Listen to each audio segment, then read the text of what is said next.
Etapa de transición entre el macizo del Monte Perdido y el de Possets-Maladeta.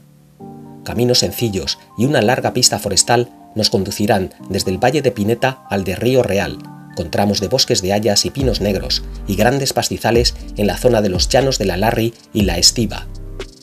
Disfrutaremos de espectaculares vistas a la cara norte del macizo del Monte Perdido y su glaciar. En Parzán hay supermercados y un hostal para recuperar fuerzas antes de afrontar las etapas de refugios que vienen a continuación. Bueno, ahí se queda atrás el refugio de Pineta. Al fin un día fresco, ha llovido, una tormenta bastante fuerte esta noche.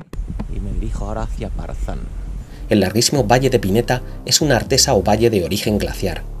En su periodo de máxima extensión, hace unos 45.000 años, el glaciar tenía una longitud de unos 45 kilómetros, ocupando todo el fondo del valle hasta la localidad de La Afortunada, situada a tan solo 730 metros de altura.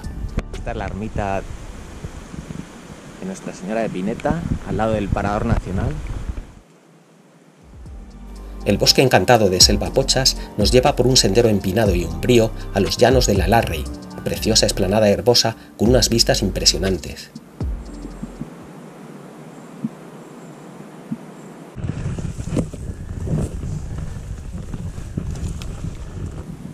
Estoy en los llanos de la Larry, subiendo ahora hacia la Estiva, camino de Parzán.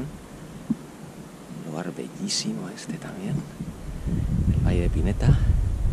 Al fondo el Valle de Pineta, las cascadas que descienden del balcón de Pineta, y al fondo a la derecha el cilindro de Marboré y el Monte Perdido.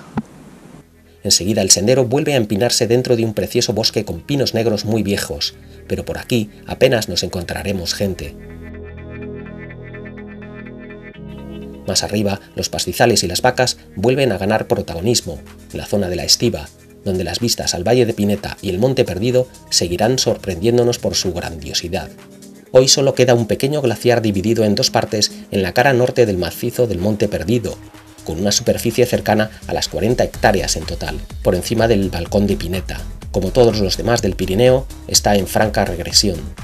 Hace unos 30 años podías caminar sin problemas por encima de la uniforme superficie de este glaciar, bajando del collado del Cilindro al balcón de Pineta. El glaciar superior estaba separado apenas por un pequeño tramo rocoso del glaciar inferior. Hoy, transitar por aquí es mucho más complicado y peligroso, pues además muchas grietas se han abierto por el retroceso glaciar, suponiendo una trampa mortal que exige el uso de material de alpinismo y cuerda para minimizar el riesgo. Un pequeño collado y otra gran extensión herbosa preceden al collado de las Coronetas o de Pietramula, que da acceso al fin al Valle de Río Real. Bueno, ahí va una máquina de Castellón. Viene desde el Cantábrico, desde el Cabo de Iguer, en 6 días, y se piensa hacer todo el GR11 hasta el Cabo de Creus en 15 días. A partir de aquí ya empieza la bajada hacia Parzán.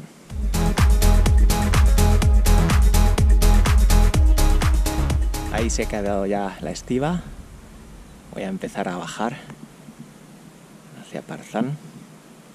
Cogeré luego esa pista de ahí abajo. Estoy en la plana de Petramula. Aquí ya empieza esta pista que me va a llevar a Parzán.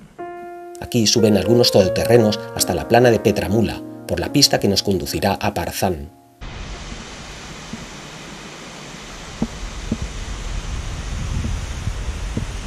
Este es el valle, estoy bajando al fondo, iluminadas contra el cielo, las montañas de Plan y el Cotiella. El calor de esta inusual racha que llevo desde Isaba me aplatana en la monótona bajada, sin una sombra, pese a que enormes bosques cubren la umbría del valle. Lo de ahí es Chisagüés, el pico de arriba, no sé cuál es, creo que es. Paso fugazmente por Chisagüés, pero no hay un alma a la vista. La siesta es sagrada, incluso en los lugares más recónditos del Pirineo, especialmente cuando el calor aprieta de verdad. Antes de llegar a Parzán hay un pequeño tramo de carretera en el que las botas se me pegan en algunos tramos al asfalto medio derretido. Pero al fin llego al hostal donde podré lavar ropa, descansar cómodamente en una cama y cenar de carta. La vida del montañero es dura, pero también de vez en cuando hay que darse algún lujo.